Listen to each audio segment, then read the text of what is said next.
आप सभी को आज की खूबसूरत सुबह का ताजगी भरा नमस्कार। आप सभी के जीवन में खुशियां हों, इस कामना के साथ आइए शुरू करते हैं आज का विषय, आज की बात।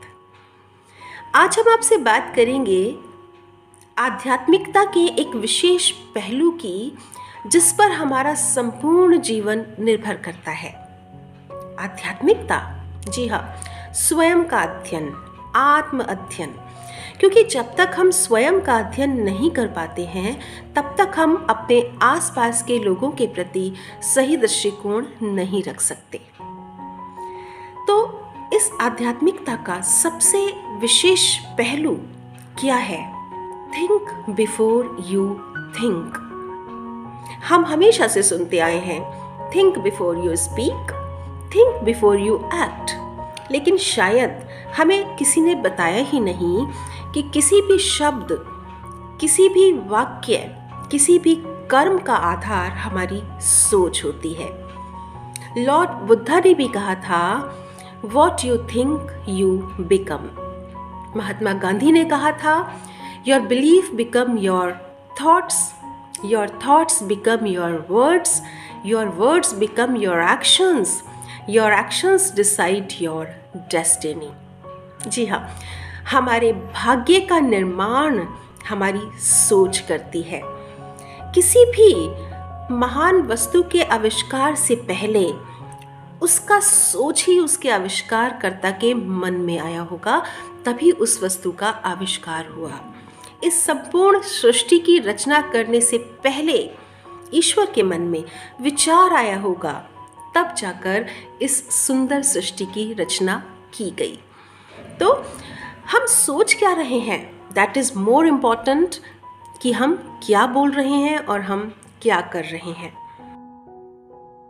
किसी चोर को चोरी करने के लिए चोरी का विचार मन में पैदा करना होता है, तब वो चोरी कर पाता है। किसी महापुरुष के लिए किसी महान कार्य का आधार भी उसी के मस्तिष्क के उस विचार से उपजता है। मतलब हम जो सोच रहे हैं वो हमारे पास धीरे धीरे गठित होता जाता है। इसीलिए सबसे पहले आवश्यक है कि हम अपनी क्वालिटी ऑफ थॉट पर ध्यान दें। कहीं हम किसी के प्रति नेगेटिव विचारधारा तो नहीं रखे हुए हैं, क्योंकि हम अगर किसी के प्रति नेगेटिव विचारधारा रखे हुए हैं तो हम चाहें ऊपर से उससे कितनी भी मीठी मीठी बातें कर लें, लेकिन हमारी सोच की वाइब्रेशन उस तक निश्चित रूप तक पहुंचती है, और वही बनती है हमारे समाज में, हमारे परिवार में, हमारे सुंदर रिश्तों का आधार।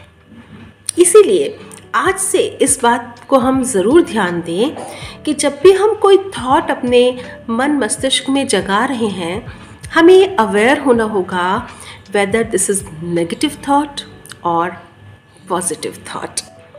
ये बहुत ही छोटी सी बात, लेकिन हमारे संपूर्ण जीवन का आधार है। इसीलिए साथियों, जाते जाते एक बार पुनः हम याद कर लें कि सोच को सोचने से पहले ये ज़रूर सोचें कि हम क्या सोच रहे हैं, क्योंकि जो हम सोचेंगे वही हार्मोन्स हमारी बॉडी में बनेंगे, वही हमारे शब्दों में आ जाएगा, वही हमारे एक्शंस में आ जाएगा, और वही हमारे आसपास के वातावरण को प्रभावित करेगा। और जैसा वातावरण हम स्वयं क्रिएट करते हैं, वैसा ही हमारा जीवन होता जाता है। तो आप हमेशा अच्छा सोचें, खुश रहें, स्वस्थ रहें और अपने आसपास भी खुशियाँ बिखेरें। इसी कामना के साथ आप सभी को एक बार पुनः नमस्कार।